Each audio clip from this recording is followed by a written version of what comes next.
How's it going, everybody? Welcome back to Lombardi Sweep. We got a full barn. Janet Wilson is back on the bottom left. She's the female of the group. She's the one that brings the viewers in. Luke Reimer is the one top right. He's over. Oh He's in no, the shadows. over there. This is like double reversed. It's That's like I'm in wild. an insane asylum. Or Batman. Kind of. And then Trevor, here we go, is down there. I don't like Luke pointing down to me, but yes. Very visual bits. If you're listening to the audio podcast, go to the Flurry Sports YouTube channel and subscribe. We're live every single Wednesday night talking about Green Bay Packers. We will fill you in on the latest news. We'll go over the Wednesday injury reports. So the first injury report of the week. Not a great one this week, I will tease. Not awesome. Not an awesome way to start the week. But then we'll give our picks for Packers versus Rams at the end as well. What's up, Luke? Before we start, we're into a new season in the year. We're into finding one shoe on the side of the road season. The end of summer, for whatever reason, I don't know about you guys, but end of summer, there's always, I notice, one shoe all the time, all over the place on the side of the road. That's like, what happened to the other one? It brings a lot of questions in my head. It's always one of a pair of something for sure. I've seen one sock, one shoe, one glove at the end of winter. That's true. We should start. I'm trying to debate if this is a good idea or not. I think it would be kind of fun in a way, probably not a huge payoff, if we collected every single shoe we find. And I want chat to do it as well. And at the end we show, maybe we put it all on eBay and see who can get the most money for it. And you know what's crazy? Some of these shoes I see on the side of like a highway. Like, why? I know we gotta stop. It's gonna be tough to stop for them, but yeah. I feel like we're creating a bigger issue actually if we do it. But you know, like people swerve out of the way of deer. I swerve out of the way of shoes. But yeah, you should run for office. This is actually better than anything I heard last night. That was very good. Okay. So, yes, Packers are coming off of a loss. Jordan Love came back, and Jordan Love, depending on who you are, you believe the first half of the game or you believe the second half of the game, because Jordan Love in the fourth quarter, incredible. Jordan Love in the first half, we're like, maybe he's still hurt. Maybe Malik Willis should go back in. It's like that horse. What up, pizza guy? That horse that starts off like stick figure, and then like the butt is like all beautiful and like look like an actual horse. That was him. It did seem that way. What's up, pizza guy? Pizza guy, question for you. And we won't stop the show for your answer, but I do want to know what's your favorite pizza. Oh, I was going to tell him to rank his top 10 pizza toppings. That's great. 10's a lot. If you want to go 10, I would appreciate it. Extra credit. 5. Give us 5 pizza toppings, and then go watch the ranking show on the Flurry Sports YouTube channel, Best Pizza Toppings. Yeah, that was almost a professional plug.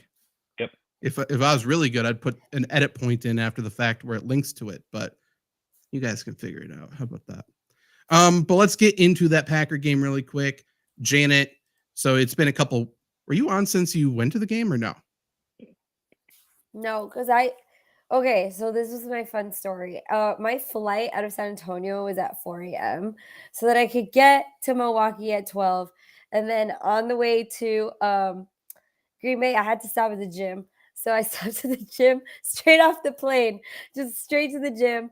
And then I got to Green Bay like at 1 or 2, went out or whatever. The next day was the game. Then I got back on the plane at 4 a.m. again that night, that Sunday night, to be here by 12. So it was just, I just got there, got to the game, and then I literally came back. It was so quick. And then once I got here 2 days later, literally one kid in my class had strep throat. We just passed each other. Basically, I get there on Wednesday. He gets an early release for a fever, and then he tests positive for strep that day. And then the next day is when I tested positive, which was Thursday. And that night on Wednesday, I was dying. My throat was just on fire. So, yeah, I have not been on here since then. You should hit that kid. You should. Oklahoma drill him. And what I'm learning is that if you're in an airport anywhere in the continental United States and there's a Latina chick in there at 4 a.m, probably Janet. Oh, I thought you were gonna say turn the other way and run. Get out of there. I had my backpack, my gym bag full of cheese and a bag of jalapeno crunchers. And they made me step aside to get like extra Yeah. screening for the crunchers. It wasn't, he said, I'm Not not the worried cheese. about the cheese. He said, you're good. He's like, it's this bag of chips. And yeah, they like scanned it, and, like felt it around. It was great. So along the lines of also something that's very Wisconsin, shout out Eddie Lacy for a super DUI. Super. Not I bad. didn't even know that there was more than just DUI. You can super order Not a them. thing. The Not fact here. Order them that like Georgia burgers. hasn't had a super DUI tells you something. You could order them like burgers, like a super deluxe DUI. Jesus. We're getting I'll see ultra that. DUI soon. Yeah, Wisconsin's there's no way we have them. It's just you're buzzed, drive slower. That's Yeah. all it is. You know? Yeah, my grandma would always talk about this one guy that lived in the neighborhood she did. And she said that like every time that he would get drunk, he would just crash in the same spot in the snow down the street and then just walk home. She was like, it was like that almost every weekend. And like he never got pulled over, nothing. He just crashed in the snow and then just walked home. And then the next day he would get his car. That is the perk. It's one of the best feelings when you like hit a snowbank or something, you slide into it and then there's no damage. It's like you feel like you got one over on reality or something for a second.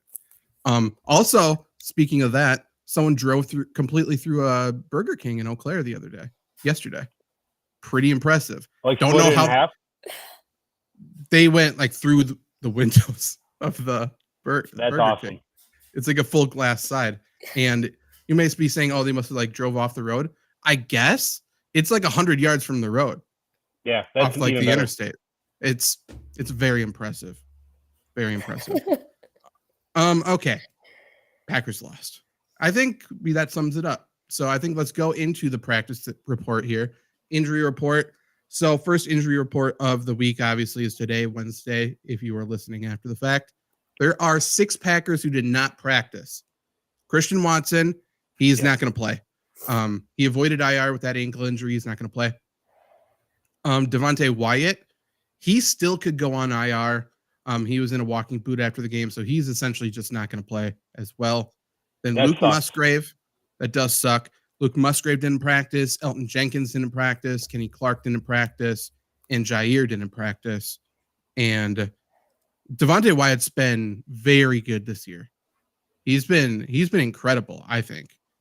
So the fact that the Packers could be out without him for a month I think it's a huge deal. Especially with the way, like, I love Kenny Clark. He hasn't been playing his best football right now. He's going to have to really step up against the Rams. We'll talk about that game. But Devontae Wyatt's been insane with his interior pass rush. So I think that is a massive loss for this Packers defense. But Janet, is there any other name that I read there that scares you? Or do you have any thoughts on any of those injured players? No, I actually do prefer. I know. I mean, nobody likes injuries, right? But I do prefer them at the beginning of the season, or not prefer them, but I guess I'm not as scared at the beginning of the season. It's like towards the middle end of the season when I start to panic with the injuries. But right now, I'm kind of coasting it with that. Trevor, any name that stands out to you that you have thoughts on?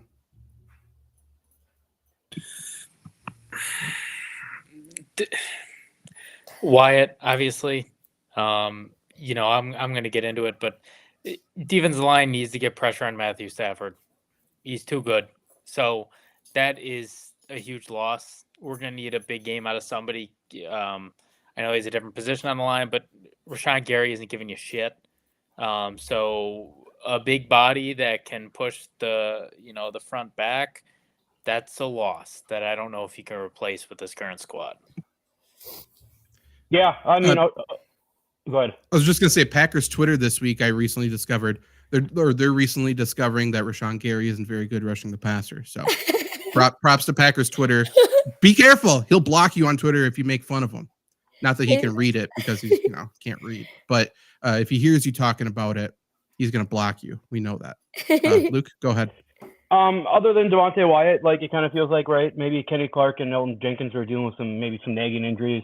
The veterans, you keep them out, whatever. Like probably Jair's the concerning on there. Just throw another name out there, right? Like for a team with like the Packers, where expectations are so high, you kind of really don't know what they are yet. They played great at times. They played horrible at times. Like it feels like we're getting to a crunch time here where you need all your best players on the field. Yeah, I need like. Even if the Rams don't really have anyone that scares you at receiver, like let's just see Jair on the field, man. Like you can't go games without Jair Alexander on the field. I mean, we saw what the Packers secondary looked like last week. It's against a good Vikings receiving core, but without Jair, there's Valentine was out too, but very, very big drop off between Jair and everybody else. Yeah, obviously, for sure. Yeah, and that's not even a huge shot. Jair is just very good, and Eric Stokes is not. You know, weird. Luke, anybody else there besides Jair or no?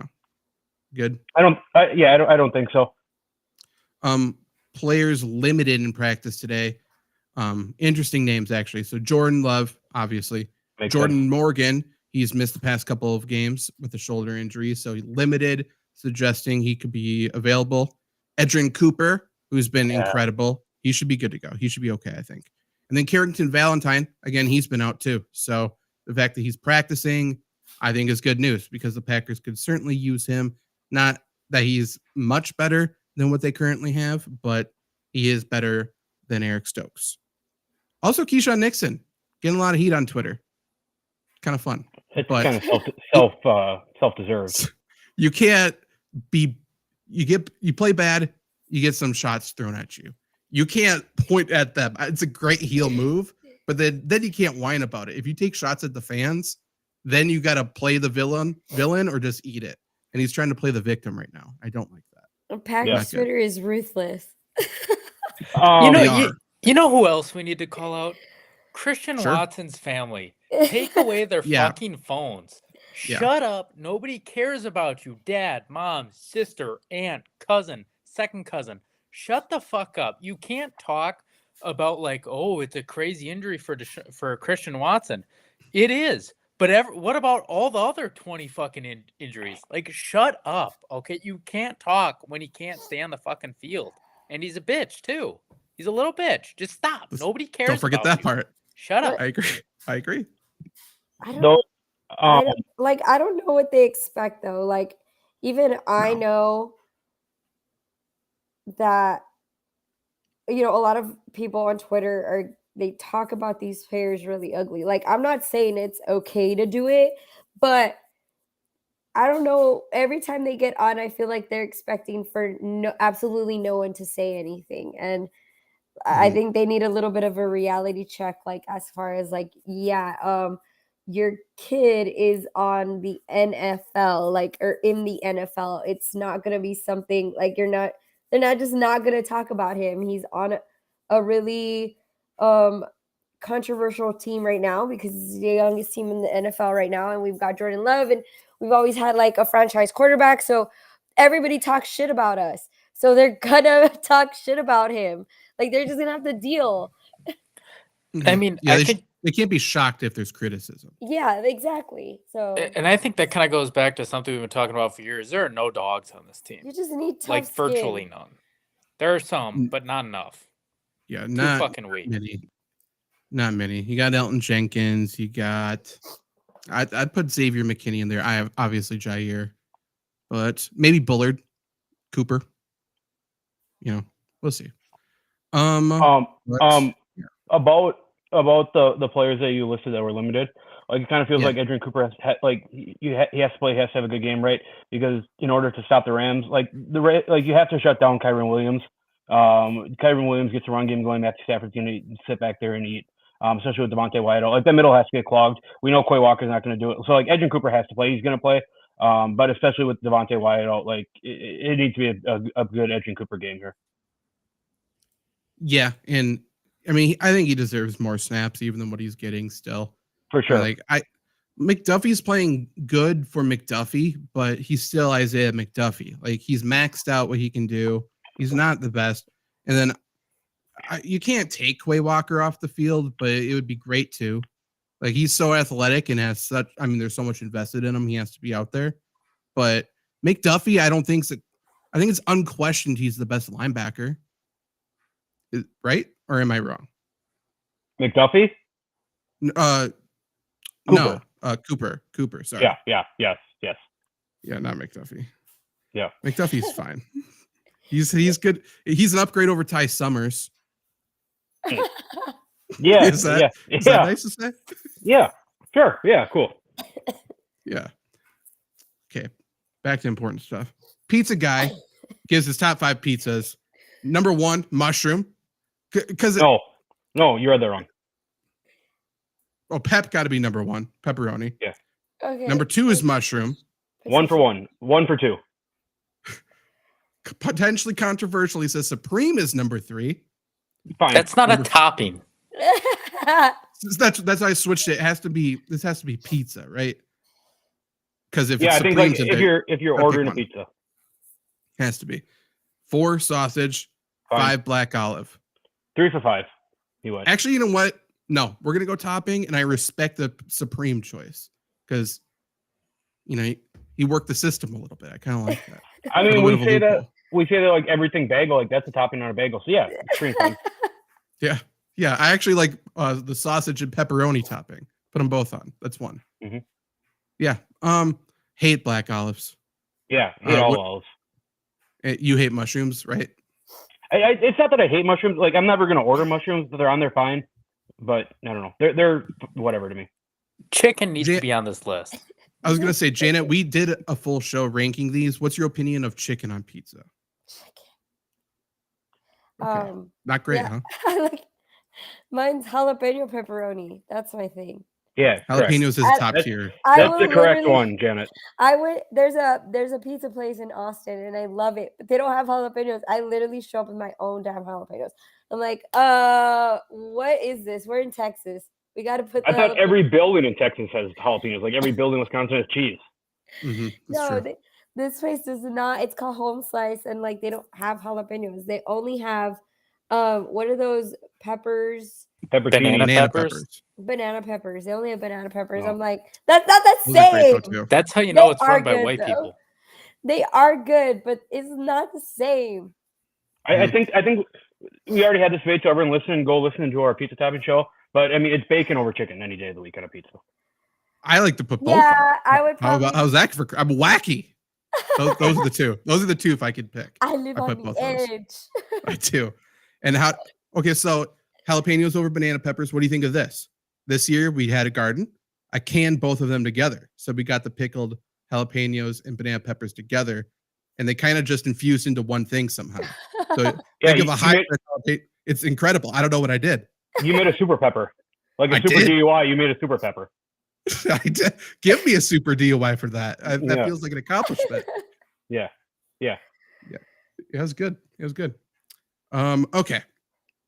Anything else about the injuries before we get on to the game? No, but no extra cheese is a miss on pizza guy's part. See, did we talk about this on the ranking show, or did I talk about this? We did. Yes, we did. Okay, we need to run an experiment. How much if they put any extra cheese if you order extra cheese? I think it's a scam. They do not put any extra on. No, I don't feel like they don't. I feel like they don't. Remember, extra sauce is a better option. What? No. What the fuck are you talking about? No. I don't want a wet pizza. What? No, it's the exact opposite. You put on extra cheese and less sauce. I think both of you are getting scammed. I think that just order the pizza how it's supposed to be. Extra sauce. Get Trevor off the show. That is bad. I just feel like everything slides off. Everything's all soggy. You might as well eat a tomato and a brick of cheese together. That's not great. You hate deep dish, right? That is just extra sauce pizza. No, because deep dish is shit too because it's just so soggy and it's Chicago based. They fuck it up. I like. No, they put like way crust. too much sauce. The crust is shit. There's no flavor. Nah. I like either pan or thin crust. That's it. I don't like the. Yeah, Janet is correct. I've never had real deep dish pizza, but I just assume it sucks.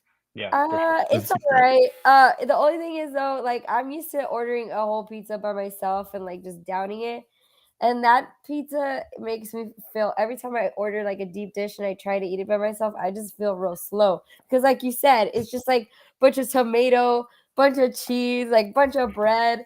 I'm just like, oh my God, I can't even walk now. It's it's just way too much. Can I offer a suggestion? How about try not eating a whole pizza? Is that what you're gonna say? For the deep dish, you could try to eat half the deep dish and just see how it works. Check in next week. I don't know. Go Bills will answer fantasy question quick. Would you drop Wandale to play Wicks or Judy full PPR? No. Right? Janet, we need your opinion. No. Okay, great. Tyler Young, Rams have a bad run defense, and this will segue us into talking about this game. Think should be a good week for Green Bay. Rams are so beat up. I don't have their injury report ahead of me, but obviously offensive line beat up. Puka, Cooper Kupp both out. Cooper Kupp's only not on IR because they already have too many people on IR, which is insane. Like that's actually true. And that was 2 weeks ago. That wasn't like something that just happened. They are destroyed, and their run defense hasn't been great. I will say they played some good running teams. They played the Niners. They played the Lions. I can't remember who they played in week 1, but that's why they busted up. They played against the Lions. Yeah, I mean, so they played some tough teams. So, but Packers should definitely be able to run against them. The over/under for the game, I just got rid of it. It's in LA. It is the afternoon time slot. The Packers are favored by 3 points. Over/under 48.5. I believe this is the highest the Packers have had all season. It may be the same as week 1, close to week 1. Definitely bet higher than the past couple of weeks, though. Key to the games, I guess. Luke, what's your number one key to the game for the Packers? What do we got to do to get the victory? I guess I already said it right. It's kind of stop. Like really, the only thing that scares you on the Rams offense, and it's Kyren Williams. Even with that. Sorry, I'm just reading Tyler's question here, and no, Tyler, we're best run team currently.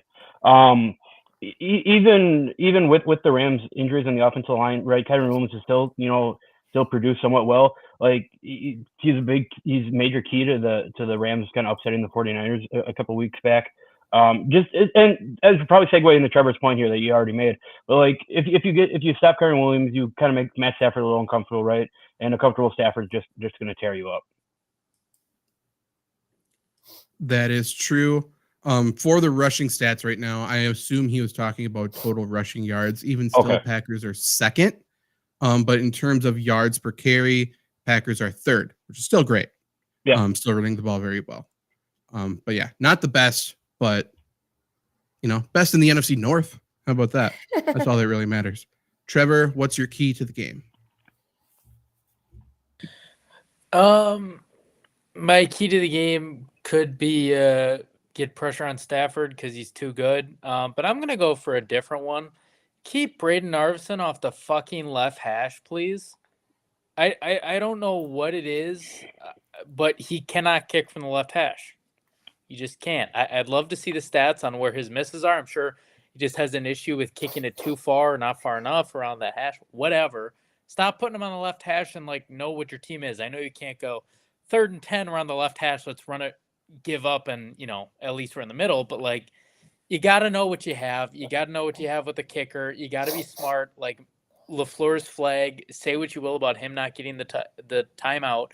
You got to know what you have. You have the ball at the 1, and he gets a flag pushed back to the 16. We got bailed out.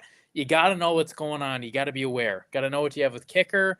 Got to know when's the right time to throw the challenge flag because we always lose that. You can't lose these small things because they add up. And so if I'm the Packers, if I'm LaFleur, don't panic. Know what you have. Don't get in the way because the penalties do it enough. I don't know if that was clear enough, to you guys, but the little things, man, it kills you, and it has killed the Packers all year, and it's got to stop eventually. It has to. Yeah, Trevor, just to bounce up too. Yeah, I was gonna build off that too. Enough with the penalties. They're gonna give me a heart attack. Enough with this stupid shit. I'm tired of it. And Trevor, just to go back to Narvison for a second, like, don't even give them a chance to score the ball when you're in the red zone. Like, that's been a huge Achilles heel for the Packers this season. Like, they were so good at it last year. You got to score the ball when you're inside the 20. Yeah. For sure. Penalties, looking up for the stats, Packers have committed the 4th most penalties per game, 8.5. Rams are 22nd. They only commit 5.5 per game. They've been good. The Packers have committed close to double them. Yeah, I mean, again, Packers just aren't good enough to win games, one, with shooting themselves in the foot, but the offense isn't good enough to sustain drives when they're not on schedule. So if it's second and long, third and long, like the Packers need to get second and medium, third and short. That's how they're going to win, because if it gets into third down and long and it's just a 25-yard throw and either it's a touchdown or it's a turnover or it's incomplete, you're not going to win games that way. Like, you got to actually put yourself in good positions to succeed. And you have to not throw a temper tantrum if the ref doesn't call your timeout. And you have to do little things like that. You got to look like a winner, act like a winner, and you'll be a winner. Tyler gave his 3 keys to the game. I love the participation in chat. 1, run to win. 2, Zach Safford. 3, protect Love. Number 4, I'll add this for him. Kind of seems self-explanatory. Score more points. I guess, yes, if we do all those, yes. In my opinion, what the Packers will do, maybe they won't. It's Matt LaFleur playing against one of his teams on the road. Rams have beat the Packers, or lost to the Packers the last 4 times, by the way, but they've all been at Lambeau. So Packers have really struggled when they go west. Playing at the Rams is going to suck. Yada, yada, yada. Afternoon time slot. I feel like when the Packers get out of the early time slot, they struggle as well. So that's weird. But obviously, both of these teams want to establish a running game. They want to be able to run the ball well because the passing offenses aren't very good, whether it be the Rams' depleted receivers or the Packers having Jordan Love throw the football. It's just not very good. I think the Packers need a pass. This is classic West Coast game. This is, and I'm talking West Coast offense, not location. You pass to get the lead, you run to win. That's West Coast offense. You have to pass to get the lead, and then you control the game, you milk the clock, you sustain long drives running the football. Because I think the Rams are going to sell out against the run. Why wouldn't they? So I think if you try to fight strength versus strength, Packers are just going to not be able to establish a run, whereas the Rams are going to be able to drive down the field and score. And then all of a sudden you're behind the chains again, and you're like, you're screwed. I understand Jordan Love looked good last week in the 4th quarter, but it was a classic Blake Bortles game. He played a lot of prevent defense. He went against a lot of soft coverage. It is what it is. He completed easy passes. That's good. He's not going to get that the entire game, but if they can pass with success when the Rams are selling out against the run, if they can get Wicks involved, if they can get Reed on the edge, if they can get Romeo Dobbs up the seam, then all of a sudden the running game is way easier the rest of the game. Yeah, like, the middle opens up. Right. Josh Jacobs has been fine. He's been terrible for fantasy because he's not scoring touchdowns because the Packers aren't able to finish drives. If he can pass and keep the defense honest, then all of a sudden it's easier to finish drives. You're not relying on the kicker on the left hash. You're not putting your fate in the hands of hoping the other team doesn't score touchdowns instead of settling for field goals. But, you know, I feel like we are getting a little too simple. I feel like both teams may come out and try to run the ball. That's just not going to work, though. Whoever passes to start the game, mark my words, will win this game. If you pass to start the game, get a first down or first drive, you're probably going to win this game. It is what it is. And again, high over under. So if you're going to come out and try to run the football, the other team is going to zoom past you. It's already shaping up to be a high scoring game. So with that in mind, I'll start off the predictions, I guess, this time. So again, Packers favored by 3 on the road. Obviously, that's a very big deal. Usually teams get 1.5 to 3 points for home field. So Packers very favored, 48.5 over under. I'm going to go the Rams win 26-20. I think Jordan Whittington is going to have a big game against Keyshawn Nixon. I think Tutu Atwell, they're playing on the Rams turf. They're going to look very fast. I think Tutu Atwell can run by anybody. And whoever's against Jair is just going to get locked up. And the Rams don't have a number 1 anymore. So now the Packers don't have anyone to key against. So I think Packers lose, but whoever passes first, I think, is going to win. Luke, what's your prediction? I'm going the opposite of you. I'm going to go 31, 28, 24, 28, whatever. This just comes down to like who's less injured in this game. I think Green Bay is healthier. I think Green Bay's probably got the collection of better 22 guys right now. So I'm not going to overthink this one. Just give me the better team here. West Coast sucks. You know, LaFleur coaching against his buddy sucks. But it's hard for me to think that the better team's going to lose in this one.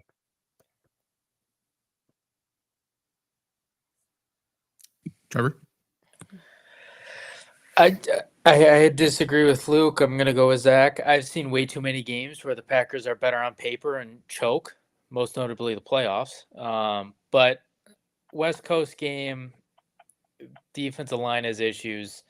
28-19 Rams. This just seems like one of those stereotypical Packers losses where at the end of the game you're going, oh my God, we got a lot of work on. Janet, what's your prediction?